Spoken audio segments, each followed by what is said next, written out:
Résumé ? Oui, merci Monsieur le Président. Donc la motion que nous proposons, c'est le fruit de deux constats. Je fais vite, on a déjà évoqué le premier, c'est cette abstention record qui montre un essoufflement démocratique.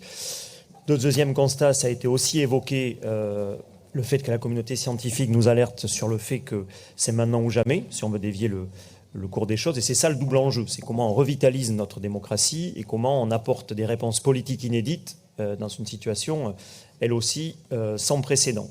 Et c'est ce qui nous amène à proposer à l'Assemblée régionale de mettre en place une convention citoyenne régionale, à l'image de celle qui a été mise en place par le gouvernement. Donc on peut discuter du sort réservé aux propositions formulées par les 150 citoyens au niveau national, mais nous, ce qu'on veut retenir, c'est que cette initiative nationale, ça a été un choix d'avoir laissé la place à une innovation démocratique inédite, et par ailleurs qui a produit une centaine de propositions qui sont solides et à la hauteur.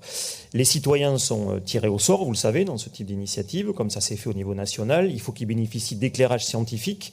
Et justement, en Nouvelle-Aquitaine, on a la chance d'avoir une centaine de scientifiques mobilisés autour de deux grands programmes, Climatera et Ecobios. Donc toutes les conditions sont réunies en Nouvelle-Aquitaine pour prendre cette initiative qui allie et concilie innovation citoyenne, garant scientifique et décideurs politiques.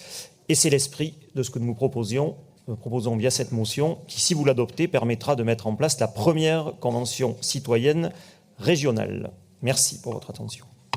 Merci. Alors, pourquoi je ne suis pas favorable à cela? Pour 3 raisons.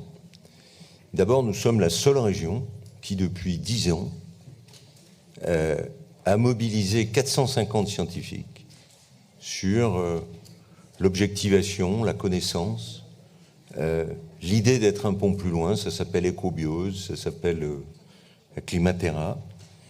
Et je trouve que ça serait revenir en arrière et un acte de défiance à l'égard de ces 450 scientifiques qui se sont mobilisés bénévolement pour accompagner notre collectivité dans le domaine de la transition environnementale écologique. Deuxièmement, repartir à zéro d'une certaine manière, alors que nous avons élaboré Néoterra, qu'en plus un conseil scientifique valide nos différents dossiers quand ils peuvent avoir des influences néfastes sur la biodiversité et l'environnement, je parle sous le contrôle de Gérard Blanchard, serait aussi néfaste. Enfin, parce que nous avons engagé une co-construction avec les acteurs, notamment de l'agriculture. Je rappelle que j'ai signé une convention avec la coopération agricole qui représente 73% des agriculteurs sur l'accompagnement du changement climatique, la lutte, bien sûr, contre le réchauffement et les dispositifs à mettre en place, que nous les déployons au niveau des départements, au niveau des agglomérations. Il y a d'ailleurs une discussion avec l'agglomération de Poitiers, notamment, qui est en place.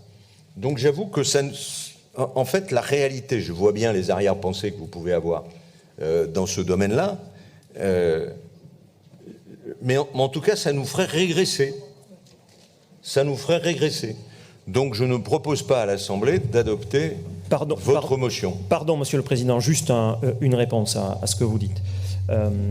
Je vous parle convention citoyenne, vous me répondez Néoterra. Néoterra, ça a été élaboré, vous l'avez dit, je suis bien placé pour le savoir, avec les filières et des scientifiques. Moi, je ne vous parle pas de ça. Je vous parle d'une expérience de démocratie délibérative, d'une innovation démocratique et d'essayer un nouveau chemin pour retisser le lien entre les institutions et les néo-aquitains. Et par ailleurs, sur l'agriculture, on peut se raconter ce qu'on veut.